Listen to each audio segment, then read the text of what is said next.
Hey guys, Omni here. We are back with Batwoman. Sorry about the delay on this video, but Star Wars Day really kind of threw a wrench in our normal CW coverage schedule. So we are going to be talking about this past weekend's Batwoman episode. So if you haven't seen the episode, be sure to tune out and come back once you have, because I'm going to be going into some spoilers for it. So the episode opens with Mary emphatically trying to get onto the Bat Squad. We now know that she is involved. She knows that Kate's secret. She knows that Luke is involved, and she's really wanting to be part of the team and do something to help with their missions. Because, she's this character is, I really like how they're endearing her, especially with her clinic, her kind of side life, this dual personality that she even herself has.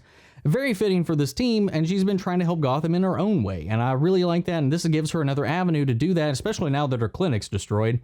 But this episode centers around the team trying to figure out what was in Lucius Fox's journal now that they know that that was the prime goal for Thomas Elliot in the murder of Lucius Fox. And to figure out why he was going after that journal, Kate goes to Arkham to actually just confront him and talk to him. But with Alice running things at Arkham, that visitation catches her eye, and that causes Alice to get involved in this plot as well. She confronts, with Mouse, who is still parading as the head doctor at Arkham, they confront Thomas Elliot in his cell about why is my sister poking around this journal? What's necessarily in there? And now the Mouse is taking place and pretending to be the head doctor.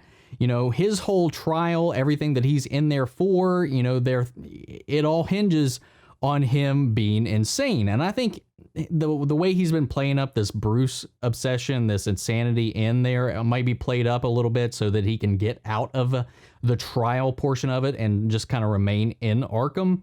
But they threaten him that as the doctor, he can say he's sound enough to go to trial, and that puts him on him, puts his whole plan in jeopardy. So they negotiate, Alice, Mouse, and Thomas Elliot, to figure out what's in the journal. And he just comes out with it.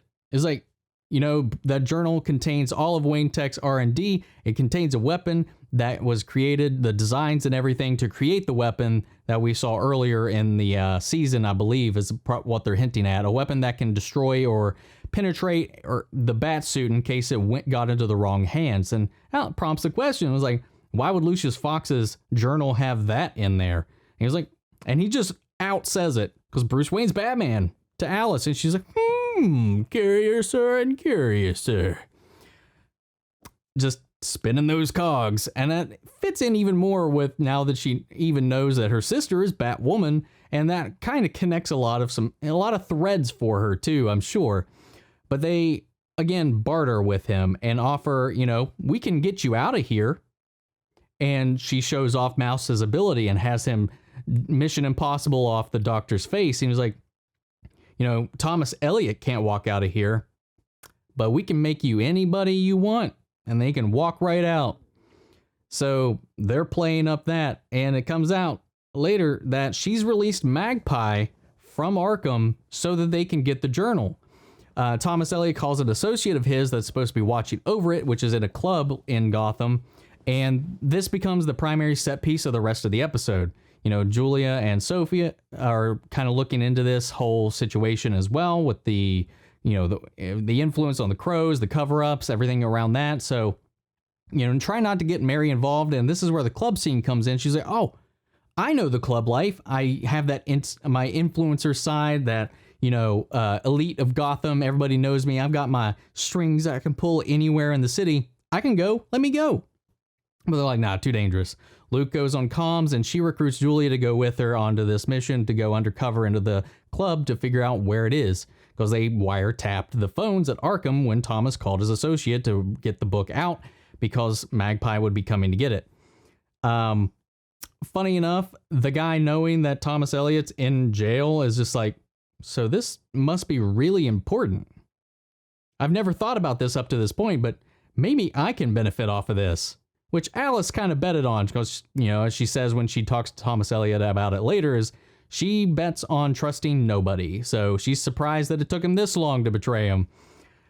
So he starts an auction to try to kind of bait in all of this stuff. And during this whole thing, they also know the Batwoman's coming because they get tipped off by Alice and Magpie and all that, Thomas Elliot, all that junk. But he still tries to, capitalize on it himself. So that's why Alice sent Magpie as the double back, the double plan, the backup plan, just in case Thomas's contact fell through, which good thing she did. Kate and Julia go into the club, and Regan, the bartender from way back at the beginning of the season, rears her ugly head again. And she plays off. I really like their cute dynamic. I really like her slight stalkerish crush on Kate. I really do. Except it seems very convenient, and that is why, because we'll get to it. They go out, they hit it off again. Very great.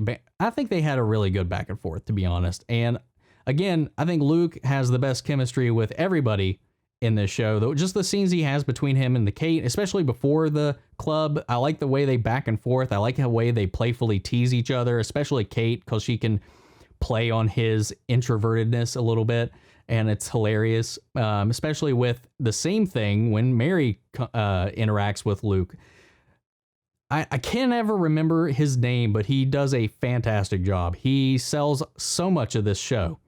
Not as much as Rachel Skarsten, but close enough. I think he's the next in line for the probably the best actors in this show. So they get busted because Thomas let his guy know that they're probably going to be coming. I guess this is because Alice was like, Kate's probably going to show up there. She's probably listening to all the phone calls here. I don't remember if it goes into how she knows, but she knows.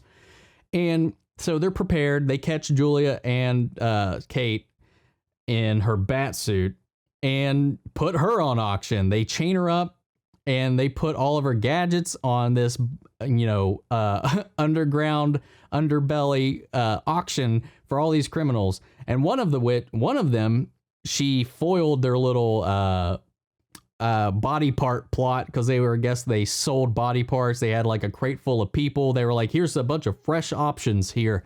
She foiled that guy, broke his arm, and he was there in a sling, and he was bidding on killing her, not just the stuff itself. And that's when this gets across to Luke that they finally give in because Julia's captured, Kate's captured, that Luke has no other choice but to send Mary in. Mary gets herself into the auction, uses her ties to Hamilton Tech and her money to buy her way in, and she bids on the bat suit.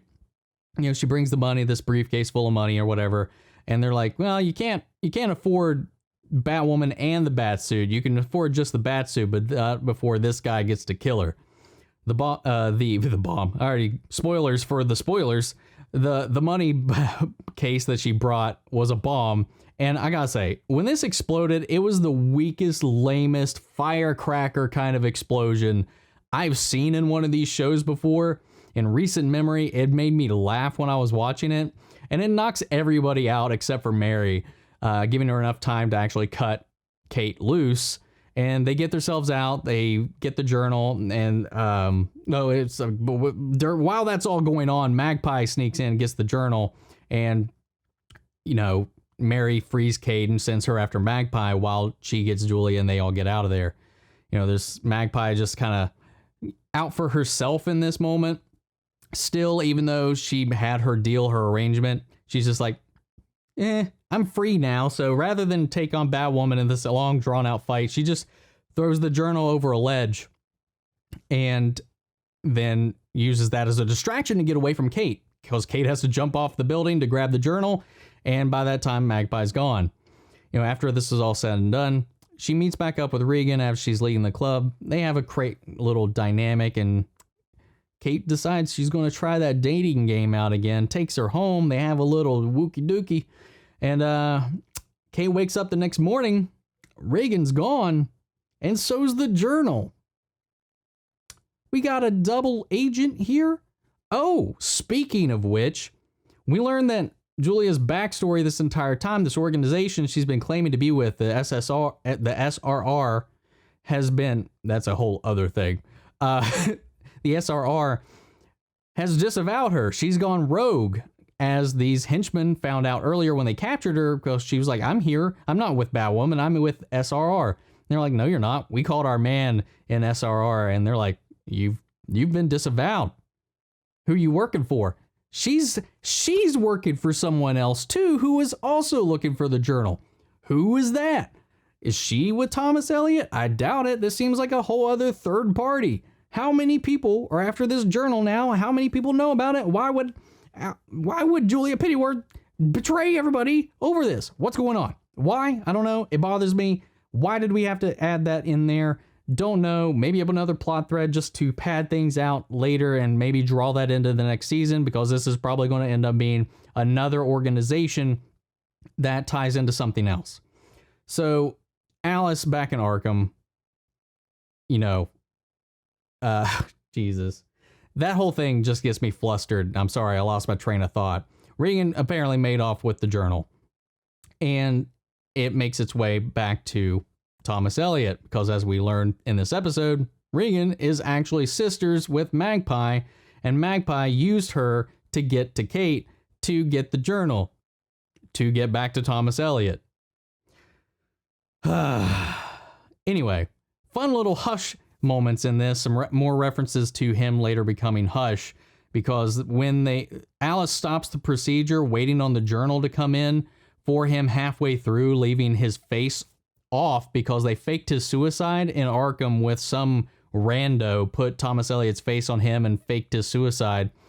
But nobody's really falling for it, especially Jacob's definitely not falling for it. He meets with Alice later and is just like, I know that was a staged suicide, but they had a back and forth. He's like, you don't even know what I have planned, daddy. Ugh. Nah. Anyway, so he's all bandaged. He's got bandages wrapped all around his head, very much so them leaning into his iconic look from the comic. Though the way the bandages are wrapped makes it look like he's got a permanent grin, because it's just like a perfect emoji mouth that he's got going on. But I guess they let him out because he's not in the final scene when the journal actually comes in. Alice and Mouse finally have their hands on the journal themselves. But joke's on them, because Thomas Elliot left a very important clue out. Lucius Fox wrote the entire thing in code, and they cannot read it. It is just a bunch of scribbles, a bunch of, it looks kind of like, I don't know what you would call it. Not like hieroglyphics, but it's definitely a bunch of symbols, and not very many that I recognized. So good luck with that. It almost looks like Nora's journal with the way the writing is on that, but it's funny. Oh, also, once Mary at the end of this episode gets formally introduced to the Batcave, Luke just assuming that it's part of the thing to explain that Bruce Wayne was Batman. Of course, Mary didn't know that or put that together on her own yet. But Luke now told Mary that Bruce was Batman as well. We're just spilling everybody's secrets everywhere in this episode. Loving it. I don't know. There were some great moments in this episode. I like the characters' interactions. I like how the characters have this chemistry with each other. And, Ruby Rose has not been the strongest player in this, but I feel like she's getting a lot more comfortable in the role.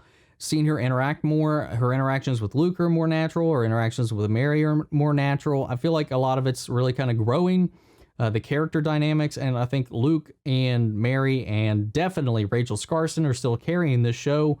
And I'm curious where this is going to go from here. Are we going to see Thomas Elliot from this point again? Probably. I still, with the way Supergirl handled bringing in a lot of Superman's villains as hers, bothered me for a lot, kind of in the same way they did a lot of the same thing with Arrow by bringing a lot of Batman villains and subbing out Bruce Wayne for Oliver Queen.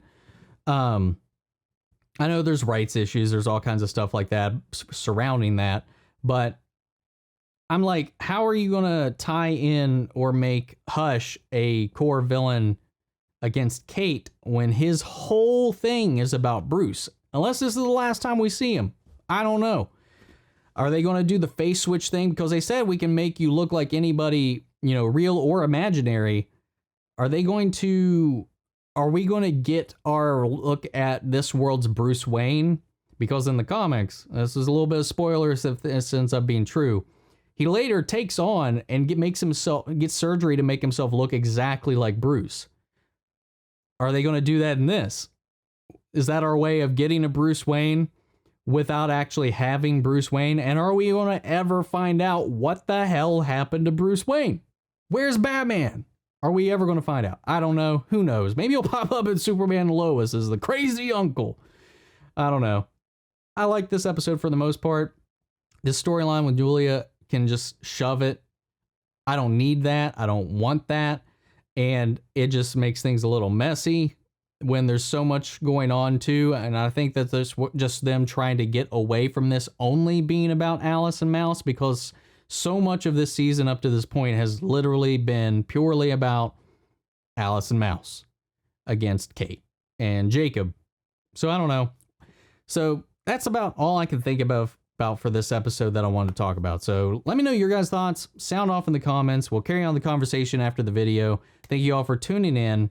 I'm still not sure how this season's going to end, given they didn't get to finish their episodes, and The Flash seems to be cutting their season short and not filming the actual finale and wrapping it up on episode 19. I think Batwoman was even less along in their season, so I don't know how many more of these episodes we're going to get before they kind of call it quits and move the rest of the storyline into season 2. I don't know. I'm not sure. I'm not sure how they're doing that. If you've got updates that I don't, let me know as well. I'd love to hear that down in the comments. I don't care to hear about that or get news from you guys, because unfortunately I can't get my hands in everything. I try, but that's some stuff I haven't heard about. So let me know if you have. But that's it. That's all for this video. I will catch you guys in the next episode of Batwoman. Thank you all for tuning in. I appreciate you guys as always. Stay safe, stay healthy, and take care of each other. I will catch you guys in the next episode of Batwoman. Take care, everybody.